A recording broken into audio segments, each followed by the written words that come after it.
એટલે અમારી આથવણી પટ્ટી છે કે તમને પાણી આપી દઈશું. અમારો ત્રિશીના કુંડનો પટ્ટો છે તો કે તમને પાણી આપી દઈશું. એટલે ભાઈ પાણી આપ્યું હોય તો ઘણા દાડા હતા.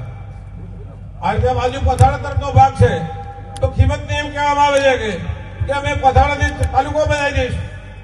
એટલે આપણા સંગઠને ફેંકવા માટે અને એને બધાની શક્તિ ઓછી કરવા માટે એક પ્રકારે આપણના સાથે જુદી જુદી રીતે ભરમાવવામાં આવે છે. મારી આપ સૌને મારી એક વિનંતી છે કે આજે છેલ્લા 10 વર્ષથી કે 15 વર્ષથી આપણે પાણી માટે લડી રહ્યા છીએ. તમે સૌ જાણો જ છો પાણી માટે લડે છે.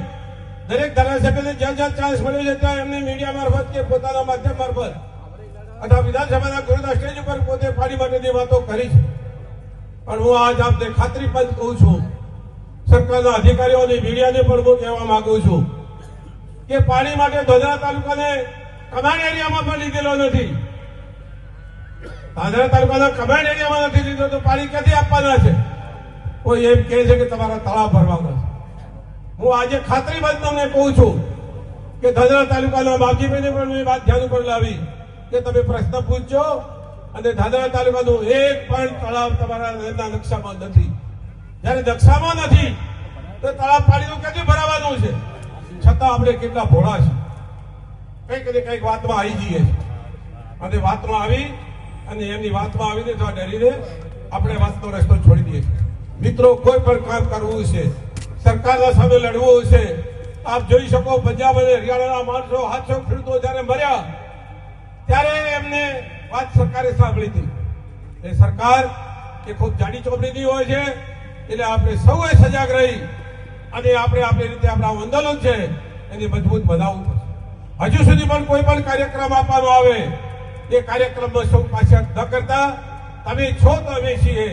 અમે આટલી મોટી સંખ્યામાં આપ સૌને જુઓ છો ત્યારે અમે ગદગદ થઈ જાય છે કે પ્રજા અમારી વાતને ધ્યાનમાં આપીને નિસ્વાર્થ ભાવે અમે ત્રણેય જણા જયારે એકલા છીએ, જુદા જુદા પક્ષમાંથી નીકળ્યા છે. અને ભાઈ રાવલભાઈ તો RSS ના માણસ છે. રાવલ પેલા કોંગ્રેસે શું લેવા દેવા, ઉગમડા આતમડા જેટલો ફરક છે. છતાં અમે એક સ્ટેજ પર છીએ.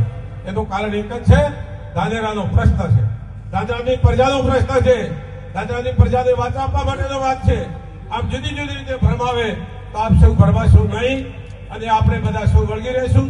બીજું એમને 500 કરોડનો રોડ આપ્યો હતો આપણને થોડા દિવસ પહેલા, 12 મહિના 2 વર્ષ પહેલા, કે અમે તમારો રોડ આલશું ત્યાં ઝેરડાથી મોડી અને કરી આલશું. ફાઇલ ક્યાં ખોલવાની ખબર નથી. જેટલા તમને બનાવશે એમના હાથે જોડાયેલા માણસો પણ તમને બનાવશે.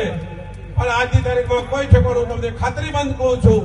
બાપજીભાઈને મારે પણ ચર્ચા થઈ છે અને આજની તારીખમાં કોઈ રેટનું ઠેકાણું નથી. ફરીથી ફાઇલ અહીંથી રિટર્ન થઈ અને રિટર્ન જાકડે ફરીથી મોકલવામાં આવી છે. ભલે આપણા કર્મનું પદરું ફરક છે તો આપણા ભાગ્યની વાત છે, પણ આજે કઈ નથી. થોડા દિવસ પહેલા ધાનેરાની પ્રજાના આગેવાનો અને વેપારીઓ ભેગા થઈને પુલ માટે પણ ફર્યા હતા. પ્રાંત સાહેબની કચેરીએ પણ જઈને આવ્યા છે. પ્રાંત સાહેબની કચેરી જઈને આવ્યા પણ આજની તારીખમાં સંપાદન કરવા માટે સરકારે હાથ ઉંચાકીને કીધું કે અમારી પાસે પૈસા નથી અને સંપાદન કરવા માટેનો જે પૈસા છે ને ખેડૂત વેપારીઓને હાલવાના થાય એ સંપાદનના પૈસા નથી. એનાથી વિશેષ રોયલ્ટી કરો કે ધાનેરા તાલુકાની કિંમત કરવા જાઓ, જમીનની કિંમત કરવા. માવજીભાઈ કહે છે એ બનાસકાંઠામાં કે ગુજરાતમાં ક્યાંય નથી એટલું ધાનેરાને કરી નાખ્યું છે અને ધાનેરાના વેપાર, રોજગાર, ધંધા બધા ભાગી પડ્યા છે. હજી તો તમે એક ન રહ્યા અને આવા માય કાકા જેવા આપણે રહ્યા તો હજી સુધી આપણી વાત કોઈ નહીં સાંભળે અને જેમ પગ નીચે કીડી રહી અને જગદાઈ કોઈ નોંધ નથી લીધી એવી રીતે આપણે જગદાઈ જઈશું. અમે બધા ભમરા બનો. કોઈ ભમરાને ઈટાળો મારે તો ભમરો શું કરે છે? ધાનેરા તાલુકાની પ્રજા આજથી ભમરો બને એવી આપ સૌને મારી વિનંતી સાથે મારી વાત પૂરી કરું છું.